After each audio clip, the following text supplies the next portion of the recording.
Welcome. This is Radio Pras.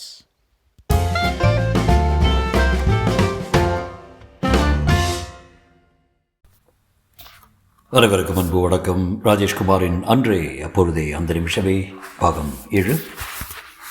Aishwarya வியர்வை முத்திட்ட முகத்தோடு அம்மாக்காரியை பார்த்து கிசுகிசுத்தாள். அம்மா, கத்தியை ஊற கூட்டிடாதே. என்னடி இது? ரத்தமா தோய்ஞ்ச பையும் கத்தியும் யாரு கொண்டு வந்து போட்டிருப்பாங்க? அதை அப்புறமா ஆராய்ச்சி பண்ணிக்கலாமா? முதல்ல இந்த பையும் கத்தியும் நம்ம வீட்டில் இருக்கக்கூடாது. ஏதோ ஒரு கொலைப்பழியை நம்ம வேலை சுமத்துறதுக்காக யாரும் பண்ண வேலை இது. அதை கொண்டா, நான் போய் எரிஞ்சிட்டு வரேன். அம்மாக்காரி சொல்லி கொண்டிருக்கும்போது வீட்டு வாசலில் அந்த ஜர் சத்தம் கேட்டது.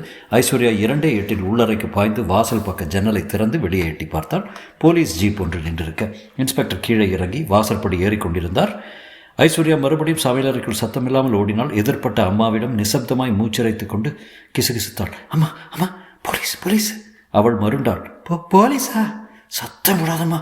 யாரோ திட்டம் போட்டு நம்ம மாட்டி விடுறதுக்காக இந்த ரத்த பையன் கத்தியும் இங்கே கொண்டு வந்து போட்டுட்டு போலீஸுக்கு தகவல் கொடுத்துருக்காங்க. டொக் டொக் டொக். கதவு தட்டுப்படும் சத்தம் கேட்டது. இந்த பையன் என்னடி பண்ணலாம்? ஐஸ்வர்யா சுற்றுமுற்றும் பார்த்தாள். டொக் டொக் டொக். இப்போது கதவு தட்டப்படும் சத்தம் சற்று பலமாய் கேட்டது. தொடர்ந்து இன்ஸ்பெக்டரின் குரல், யாரதே என்று அதட்டல். ஐஸ்வர்யா கத்தியை பையோடு சேர்த்து சுற்றி ஒரு துணி பொட்டலமாக்கி அம்மாவின் 9 கஜ சேலை மடிப்புக்குள் நுழைத்து சேலையின் தலைப்பை பின்பக்கமாக சொருகிவிட்டாள். கிசுகிசுத்தாள். அம்மா, நீ போய் படுக்கையில் விழுந்து போர்வையை எடுத்து நல்லா பூத்திக்கிட்டு பாடு. யூக்கலிப்டஸ் தைலத்தை எடுத்து நெத்தியில் தேய்ச்சிக்க, காய்ச்சல் வந்த மாதிரி முனகு. டொக் டொக். உள்ள யாரதே? கதவை தர. இன்ஸ்பெக்டரின் குரல் சற்று பலமாய் கேட்டது. அம்மாக்காரி தைலத்தை எடுத்து தேய்த்து கொண்டு படுக்கையில் போய் விட ஐஸ்வர்யா வாசல் கதவை நோக்கி போனால் வேண்டுமென்றே குரல் கொடுத்தாள். யாருது?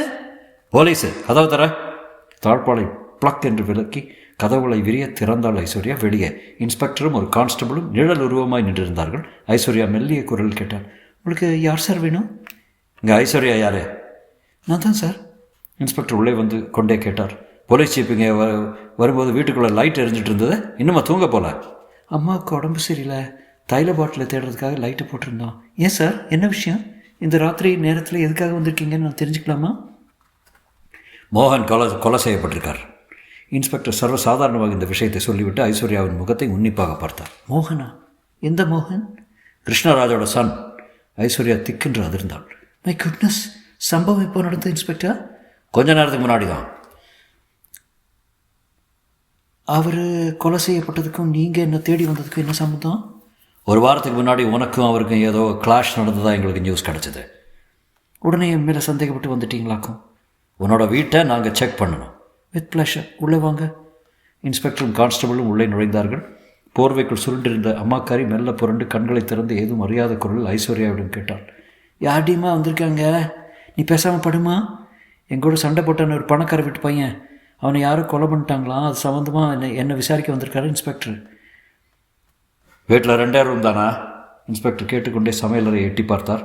சுவர் அலமாரி கதவுகளை திறந்து பார்த்தார். பார்வையில் பட்ட பொருள்களெல்லாம் கிளறி கிளறி பார்த்து கொண்டே கேட்டார். நீ அவங்க வீட்டு நாயை அடித்து கொண்டது உண்மையா? உண்மைதான். எதுக்காக அப்படி செஞ்ச? ஒரு நிறைமாச கர்ப்பிணியை மானபங்கப்படுத்துறதுக்கு நோக்கத்தோட வீட்டு நாயை அப்பாவும் மகனும் ஏவி விட்டாங்க. அதை தடுக்க முயற்சியே மண்வெட்டி எடுத்து நாயை தாக்கினேன். எதிர்பாராத விதமாக அடிபட்டு நாய் செத்து போச்சு. நாயை சாகடிச்சதுக்கு உண்மையில போலீஸில் அவங்க புகார் தரலையா? அவங்களால எப்படி சார் புகாரை தர முடியும்?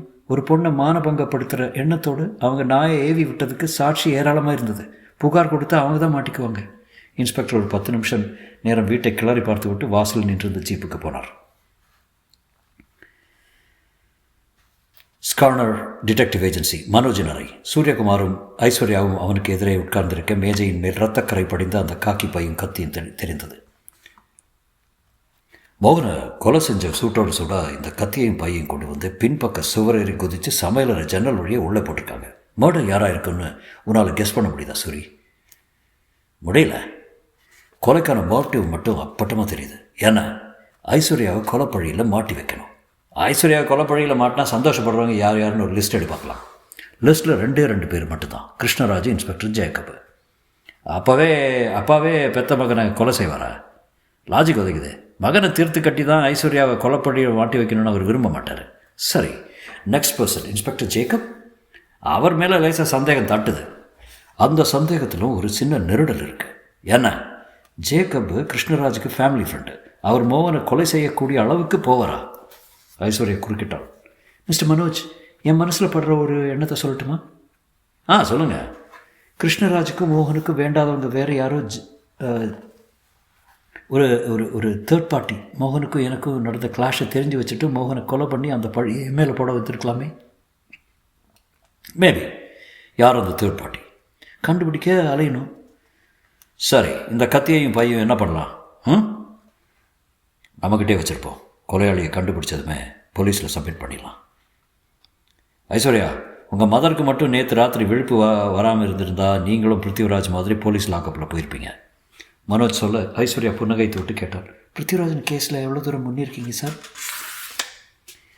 ஜிஎஸில் ஒரு நர்ஸை பிடிச்சி வச்சுருக்கேன். இன்னும் 2 நாளில் கான்ஸ்டபிள் பத்ரு எந்த சூழ்நிலையில் செத்தாருங்கிற உண்மை வெளியே வந்துடும்.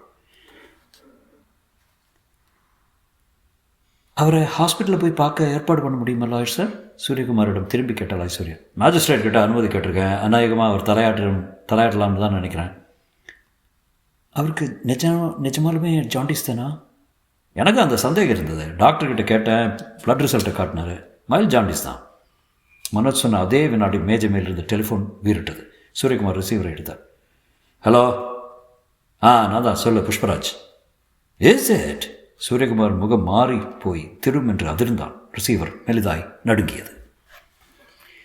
ரிசீவரை வைத்துவிட்டு வியர்வை அரும்பிய முகமாய் நிமிர்ந்தான் சூரியகுமார். மனோஜும் ஐஸ்வர்யாவும் அவனை ஏறிட்டார்கள். என்ன சூரி, யார்கிட்ட இருந்து ஃபோனு?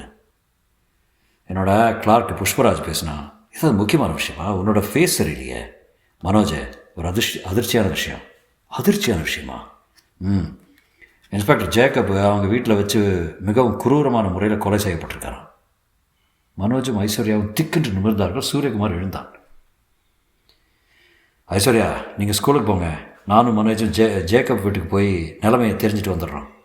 நானும் வரட்டுமா சார்? வேண்டாம். போலீஸ் ஏற்கனவே உங்கள் பேரில் ஒரு சஸ்பிஷன் தாட் வச்சுருக்காங்க. நீங்கள் ஸ்கூலுக்கு போங்க. மனோஜ் மேஜையிலிருந்து மேலிருந்த ஹெல்மெட்டை பொறுக்கி கொள்ள சூரியகுமார் தொடர்ந்தான். வாசல் காத்திருந்த பைக்கில் பரவி சைலன்சரின் புகை வெடிக்க பறந்து இன்ஸ்பெக்டர் ஜேக்கப் வீட்டை தொட்டபோது நேரம் 9:30. ஒரு போலீஸ் ஜீப்பும் 4 கண்ட்ரோல் சிஸ்டம் வயர்லெஸ் பொருத்தப்பட்ட பைக்குகளும் காம்பவுண்ட் கேட்டுக்குள்ளே அவசரமாக இறைச்சலாக எதையோ சொல்லிக் கொண்டிருக்க வீட்டின் தாழ்வார பகுதியில் டிஎஸ்பி இன்ஸ்பெக்டர் ஒருவரிடம் விசாரித்து கொண்டிருந்தார். பாடியை முதல்ல யார் பார்த்ததே? 7 மணி சுமாருக்கு வேலைக்காரி வந்த வேலைக்காரி சார். ஜேக்கபோட வீட்டில் இருந்தவர் யார்? வேறு யாரும் இல்லை sir. He was bachelor. I know it சொல்லி தாடையை தேய்த்தார். இந்த வேலைக்கார பொண்ணை கூட்டிகிட்டு வாங்க என்றார்.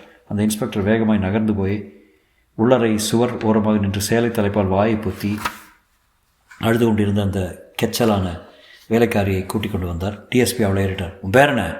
நல்லட்சுமிங்க. இன்ஸ்பெக்டர் வீட்டில் எத்தனை நாளாக வேலை பார்க்குற? 2 வருஷமா. பாடியை நீ தான் முதல்ல பார்த்தியா? ஆமாங்க. எத்தனை மணிக்கு வேலைக்கு வந்த? 7 மணிக்குங்க. கதவு திறந்தே இருந்ததா? ஆமாங்க. நான் கதவு தொட்டதும் தெரிஞ்சிச்சு. உள்ளார போய் பார்த்தேன். ஐயா சோஃபா செட்டு கீழே குப்புறப்பட விழுந்து கிடந்தாருங்க. தரப்புறம் கட்டியாக காஞ்சு போன ரத்தம். உடனே என்ன பண்ண? எதை வீட்டு ஹெட் மாஸ்டர் வீட்டுக்கு போய் தகவல் சொன்னேங்க. அவர் தான் போலீஸ் ஃபோன் பண்ணார். மிஸ்டர் குமரேஷ். சார். இன்ஸ்பெக்டர் விரைத்தார். நேற்றுக்கு ராத்திரி பேரூருக்கு பக்கத்தில் மர்டரான மோகன் ஃபேமிலிக்கும் ஜேக்கப்புக்கும் தொடர்பு உண்டுன்னு சொன்னாங்க. உண்மையா? Yes sir. கிருஷ்ணராஜுக்கும் ஜேக்கப்பும் ஃப்ரெண்ட்ஸு. கிருஷ்ணராஜ் வீட்டுக்கு ஜேக்கப் அடிக்கடி போவார். மோகனும் ஜேக்கப்பும் ஒரே ராத்திரியில் கொலை செய்யப்பட்டிருக்காங்க. காரணம் என்னவாக இருக்குன்னு உங்களால் ஊகம் பண்ண முடியுதா? I could not sir. Forensic ஆட்கள் இன்னமும் ஃபிங்கர் பிரிண்ட்ஸு கலெக்ட் பண்ணிட்டு இருக்காங்களா? அந்த ஒர்க் முடிஞ்சது சார். பாடியை பார்க்க உள்ளே போகலாமா? போகலாம் சார். இன்ஸ்பெக்டர் நகர்ந்து முன்னால் போக டிஎஸ்பி தொடர்ந்தார். சூரியகுமாரும் மனோஜும் வீட்டின் பக்கவாட்டில் இருந்த ஜன்னலுக்கு போய் உள்ளே எட்டி பார்த்தார்கள். சோஃபாவுக்கு பக்கத்தில் முகத்தை திருப்பிய நிலையில் குப்புற விழுந்து கிடந்த ஜேக்கப் இரத்த சகதியாய் தெரிந்தார். டிஎஸ்பி கண்ணை காட்ட கான்ஸ்டபிள் ஒருவர் ஜேக்கப்பின் பாடியை திருப்பி போட்டார். துப்பாக்கி தோட்டாக்கள் அவருடைய மார்பின் 3 இடங்களில் கிரகப்பிரவேசம் நடத்தியிருந்தது. மிஸ்டர் நடராஜன், டிஎஸ்பியின் குரலுக்கு ஃபொரன்சிக் ஆஃபீஸர் பக்கவாட்டிலிருந்து வெளிப்பட்டார். Sir. Did you collect any fingerprints? Yes sir. எப்படி கிடச்சிருக்க? பீரோவோட கைப்படி சோஃபா கம்பெட் ஓரம் இந்த இடங்களில் துண்டாக ஃபிங்கர் பிரிண்ட்ஸ் கிடச்சிருக்கு சார். உடையாத முழு ஃபிங்கர் பிரிண்ட்ஸு எங்கேயுமே தட்டுப்படல. பேச சப் இன்ஸ்பெக்டர் ஒருவர் கர்ச்சீஃபால் சுற்றப்பட்ட பிஸ்டல் ஒன்றை டிஎஸ்பியிடம் கொண்டு வந்து காட்டினார். சார், இந்த பிஸ்டலை இன்ஸ்பெக்டர் ஜேக்கப்போட பிஸ்டலை வந்த கொலையாளி இந்த பிஸ்டலை யூஸ் பண்ணி தான் இவரை கொலை பண்ணியிருக்கான். புல்லட் சேம்பரில் 3 தோட்டாக்கள் தான் இருக்குது. வீட்டை நல்லா சர்ச் பண்ணிங்களா? வேறு தடயம் ஏதாவது கிடச்சா? சர்ச் பண்ணோம் சார். எதுவுமே கிடைக்கல. சரி, பாடியை போஸ்ட்மார்ட்டத்துக்கு அனுப்பி ரிப்போர்ட்டை சீக்கிரமாக வாங்குங்க. மோகனோட பிஎம் ரிப்போர்ட்டும் வேணும் எனக்கு. நேற்றுக்கு ராத்திரி நடந்த இந்த 2 கொலைகளையும் ஒரே ஆளால் தான் செய்யப்பட்டிருக்கணும். கொலை நடந்த நேரம் துல்லியமாக கிடச்சா இந்த கேஸ்களை மூவ் பண்ண வசதியாக இருக்கும். Yes sir. ஜேக்கப்பின் உடல் போஸ்ட்மார்ட்டத்துக்கு புறப்பட தயாராக ஜன்னல் வழியாக பார்த்து கொண்டிருந்த மனோஜும் சூரியகுமாரும் மெல்ல நகர்ந்தார்கள். பைக்கை உருட்டி கொண்டு யோசனையை வெளியே வந்தார்கள். மனோஜ் உதட்டுக்கு ஒரு சிகரெட்டை கொடுத்து கொண்டே கேட்டான், உன்னால் ஏதாவது கெஸ் பண்ண முடியுதா சூரி? எதை பற்றி? 2 கொலைகளுக்கும் காரணமான மர்டரை பற்றி. என்னால் கெஸ் பண்ண முடியல. ஐஸ்வர்யாவுக்காக நீயும் நானும் ஒத்துக்கிட்ட ஒரே வேலை பிருத்திவிராஜனை கொலைப்பழியிலேருந்து விடுவிக்கிற வேலை. மோகனோட மர்டரும் ஜேக்கப்போட மர்டரும் நமக்கு சம்மந்தம் இல்லாத வேலை. You are wrong sorry. Prithvirajan மேலே சுமத்தப்பட்டிருக்க கொலைப்பழிக்கும் இந்த கொலைக்கு சம்மந்தம் இருக்குது. எப்படி சொல்கிற? நாம் டீல் பண்ணிகிட்டு இருக்கிற கேஸில் யார் யார் இருக்காங்க? கிருஷ்ணராஜ், மோகன், பிருத்திவிராஜன், ஐஸ்வர்யா, இன்ஸ்பெக்டர் ஜேக்கப். இந்த லிஸ்ட்டில் இருக்கிறவங்க 2 பேர் தானே கொலை செய்யப்பட்டிருக்காங்க. நம்ம டீல் பண்ணுற கேஸுக்கும் இந்த கொலைகளுக்கும் நெருங்கின சம்மந்தம் இருக்குது. அந்த சம்மந்தம் கண்ணுக்கு தெரியல, அவ்வளோதான். என் மனசில் இப்போ ஒரு புது பயம் முளைச்சிருக்கேன். என்ன? கொலையாளி இந்த 2 கொலைகளோட நிறுத்திக்குவான்னு எனக்கு தோணல மனோஜ். சூரி, நீ என்ன சொல்கிற?